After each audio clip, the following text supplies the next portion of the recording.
You can murder a liberator, but you can't murder liberation. You can murder a revolutionary, but you can't murder revolution. And you can murder a freedom fighter, but you can't murder freedom. Hello, everyone, and welcome to the Art of Political Discourse. Let's get right to it. There's so much going on. We have another political figure other than Donald Trump in the news. There's initially Jasmine Crockett. She was beaten soundly, got her butt whooped, actually, by James Tallarico. But now we have Hakeem Jeffries. Yeah, this is the same guy a couple of weeks back wanted to get in front of the American public and be all upset about Donald Trump and how he's trying to roll back certain civil rights legislation. Da. Come to find out, Hakeem Jeffries had been taking money from the American Israel Public Affairs Committee, the AIPAC. All right.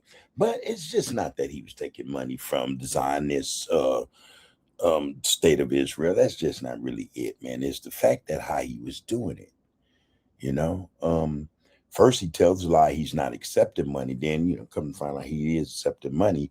But he's taking these funds from the AIPAC and he's using the funds to make like he's representing or is donating or supporting another candidate for a seat in some political seat in some political office. The thing about it is that AIPAC can't do this. There are certain limits and everything that's applied to, lobbies. And as well, there are certain politicians who probably can't accept certain things, from said lobbies. However, Hakeem Jeffrey, he's able to get away with a whole bunch of stuff, obviously. So he was taking the money from the AIPAC and shadow donations or something like that, shadow lobbies, something they do behind scenes, real sneaky. They're real sneaky about how they do it. And in order to get it done or to make way in terms of, getting these donations, this money, to those candidates that they want to help most, they go and solicit or employ political, individuals who already have a seat to help them get their objective, accomplished. Hakeem Jeffrey is one of those guys. He's been taking money from the AIPAC for the longest time. Let me give you some backstory on this. He was first addressed, or this was addressed to him some time ago, back in 2013. He was a freshman in Congress. And hey, he was taking money. He was taking money. He's been taking money for quite some time now, Before I even get deeper into this, because here's some stuff I want to give you. I need you guys to really hear this stuff. But before I give you guys what I want you to have, please like, share, follow, comment, and subscribe to the Art of Political Discourse. Your viewership and participation in this channel would do us great service. In that, we'll be able to bring you more informative and educational content. The people needs everything it can get about what's going on in politics today. And a lot of it is corruption. All right. Hakeem Jeffrey, it is being alleged, is corrupt. Always has been and will continue to be corrupt until we get him out of there.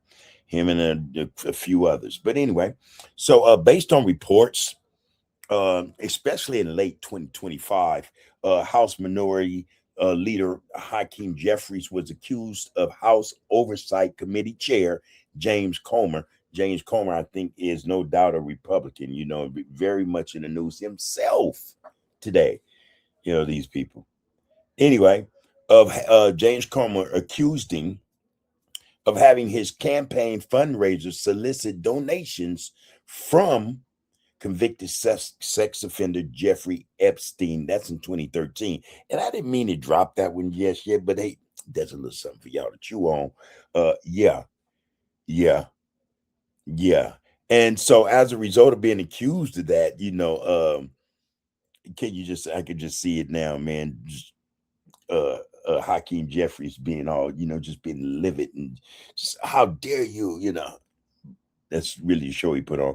Anyway, the solicitation occurred in 2013, like I said, and this was 5 years after Epstein's 2008 conviction for soliciting prostitution from a minor. Remember that case, right? Okay, and after he had registered as a sex offender. Now, Hakeem Jeffries is in politics, and yet he's still trying to solicit money from Jeffrey Epstein. That goes to show, though, even after what Jeffrey Epstein went through, had been caught and charged with, soliciting, you know, the things he was convicted of, people were still trying to get a hold of him, still want to rub elbows, still needed his face in their pictures or whatever, his prestige, his fame was still something then. So anyway, Hakeem's, that's what he did. But his reaction was he called Comer a stone cold liar, okay, and denied knowledge of the invitation, describing it as a conspiracy framed or fanned by MAGA. All right, MAGA extremists to be exact. Well, the investigative findings of that whole situation was that records showed the solicitation was made. Reports indicated that no records were found of donations from Epstein to Jeffries or his affiliated groups. However, they did make contact. So I don't know how much of a liar Comer is, but hey, there that is. As of late, though,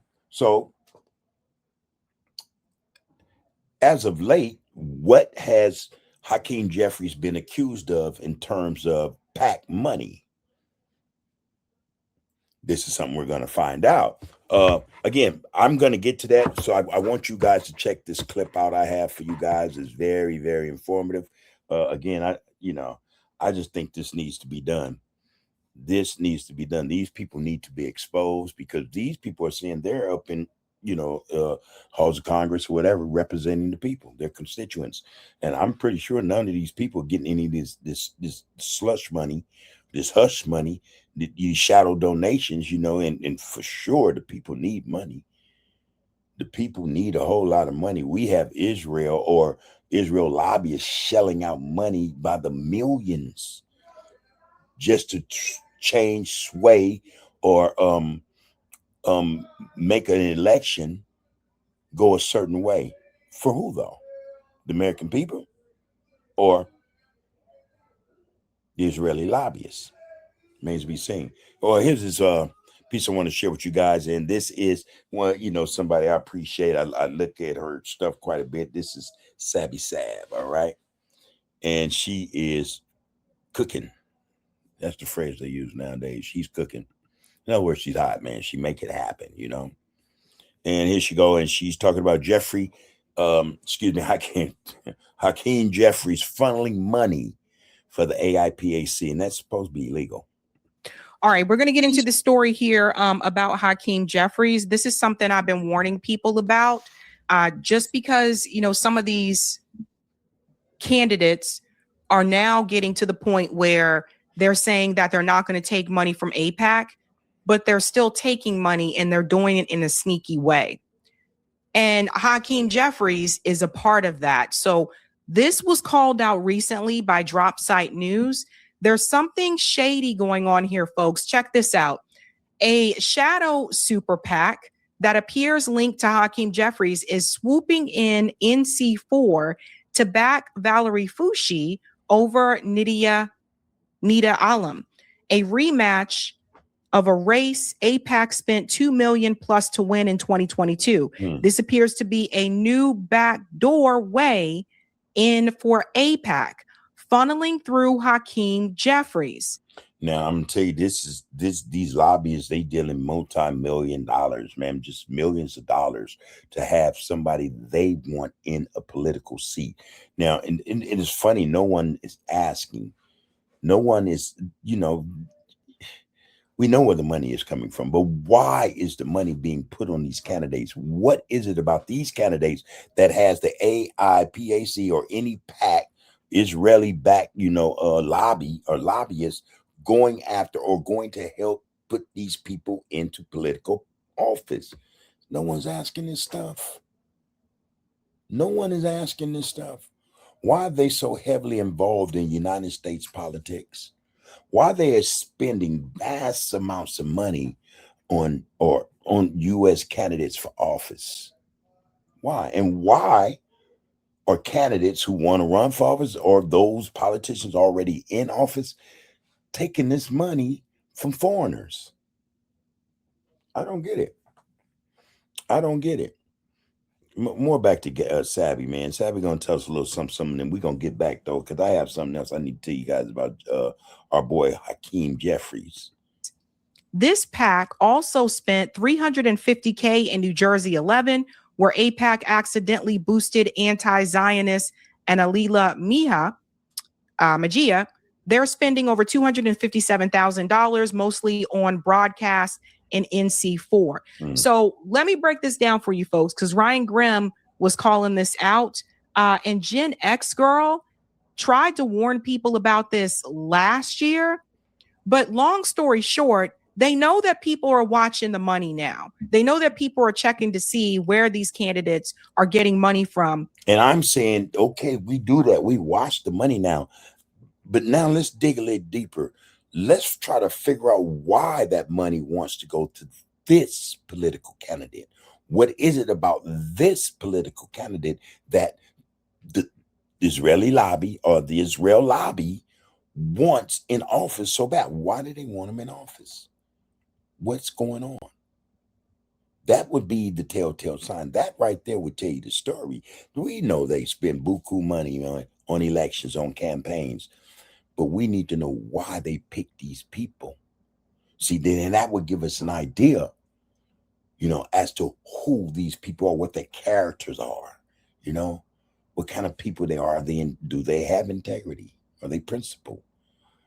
Or are these people just puppets for these lobbyists who are paying for their campaign?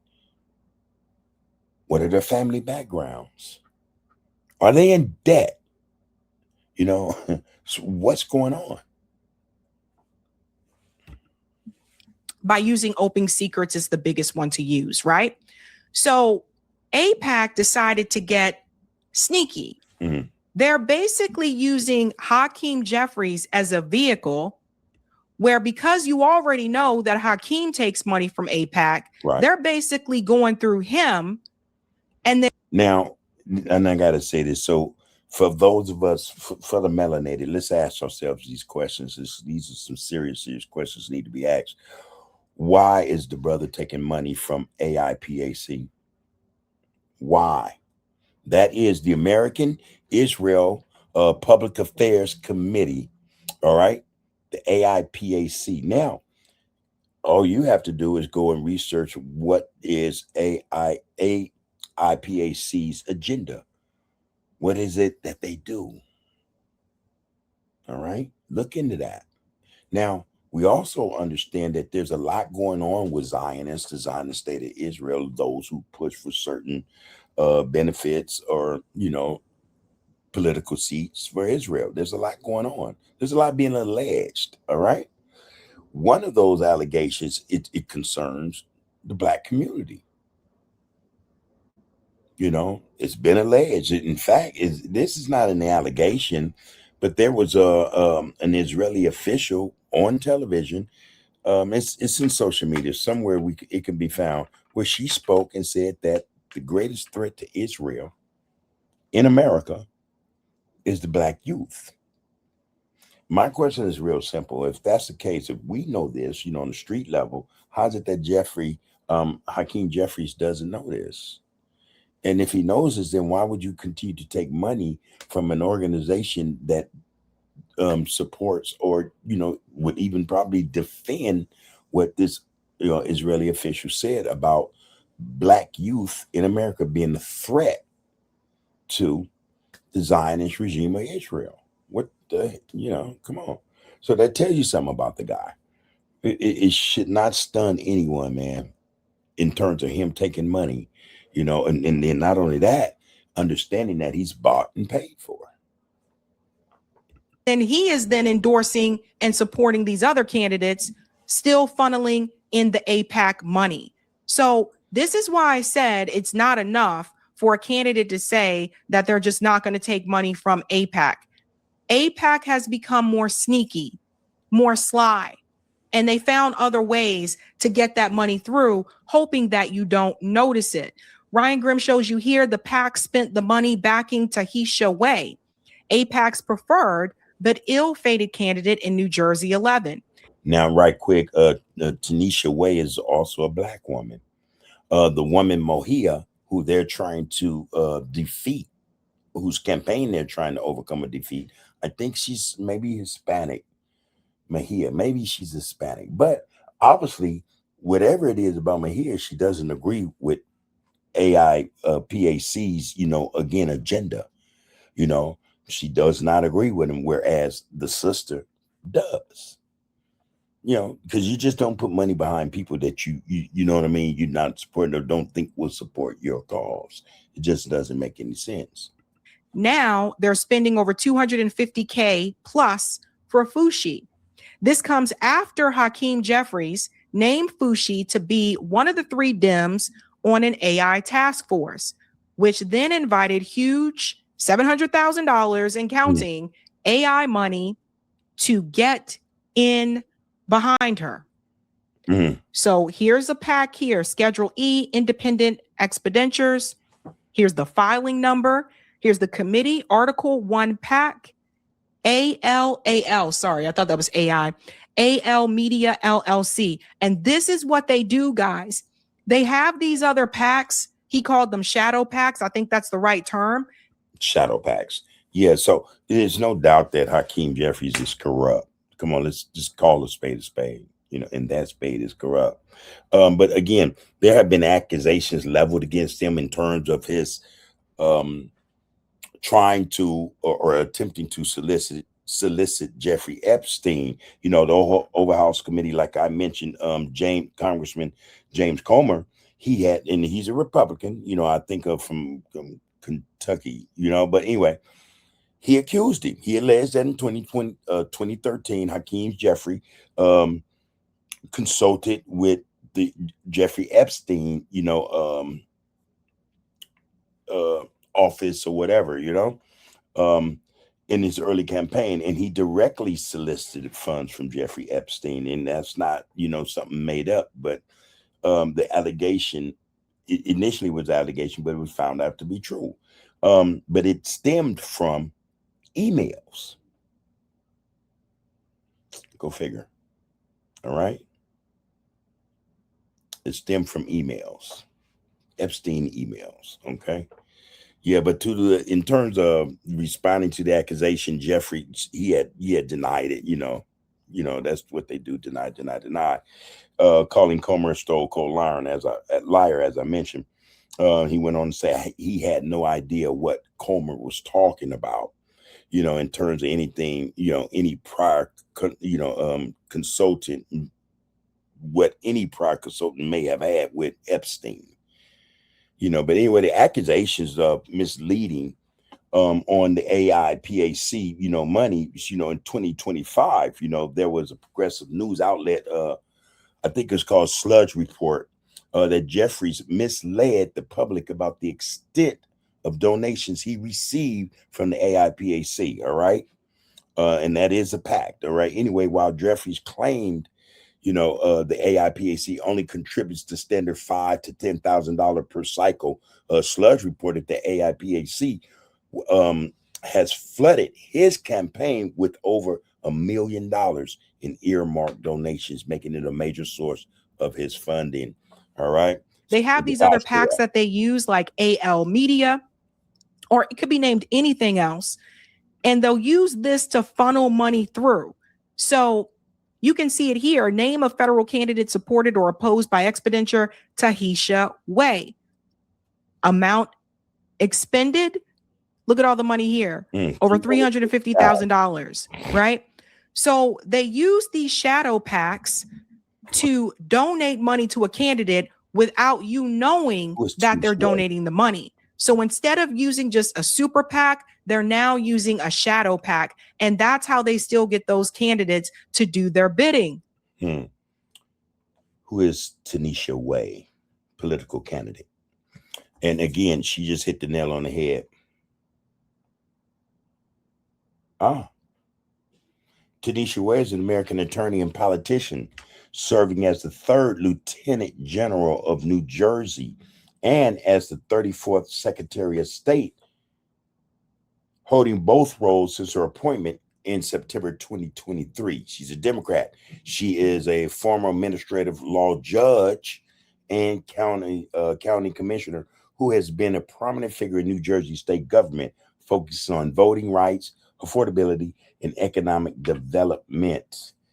Okay, now we're getting into the nitty-gritty. But again, she's taking donations by way of Hakeem Jeffries, and these donations are purely, simply put, you guys, they donate money to these candidates. So when these candidates win, in most cases they do because they put a lot of money behind them, they owe them. And that they owe them means when you get in there, you're going to do our bidding. You're going to do what we ask you to do. Real plain. So you might think that you're supporting someone that says, well, that person said they're not going to take AIPAC money. I checked Open Secrets. They're not taking money from the pro-Israel lobby. I'm going to support them. But they are still taking money from the pro-Israel lobby. They're doing so through shadow PACs. And just so you know that Tanisha Wade, she has dual roles. Again, we mentioned her job. She's also, as Secretary of State of New Jersey, she oversees elections. Go figure.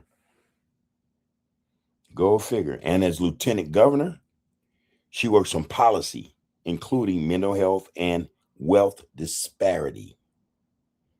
And Hakeem Jeffries is one of the vehicles that's being used to do so. In fact, Navan, the #1 rated business travel platform, lets your team book work travel in one place. Flights, hotels. If we go back, he was sharing.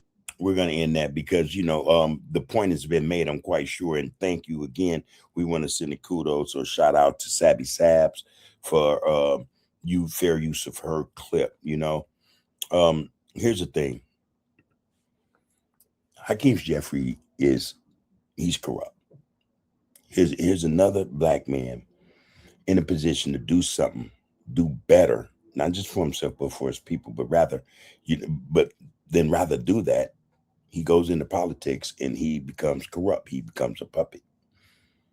He becomes somebody's boy, and he becomes that type of boy that does what he's told. Not only that, but he go and bring in others, to sell out, because that's basically all it's about. He's selling out. He's selling out. All right.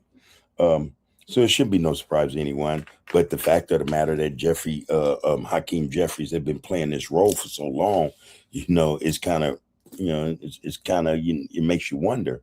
But again, everything in the dark comes to light. The light is on Hakeem Jeffries. He's in the spotlight, and that's a good thing. That being said, we're going to cut it loose here. Thank you. But please, again, like, share, comment, follow, and subscribe to this podcast. All right. You guys' viewership and participation in the content we drop helps us to bring you more informative and educational content like this. Okay. And hopefully, you guys got some questions. If you do, put them in the comments. Let me know whether or not you agree with anything that I said in terms of my opinion and the piece that was dropped by Sabby Sabs in terms of Hakeem Jeffries being corrupt. That's just, that's the bottom line. It's a corrupt politician. But anyway, take care of yourselves and each other.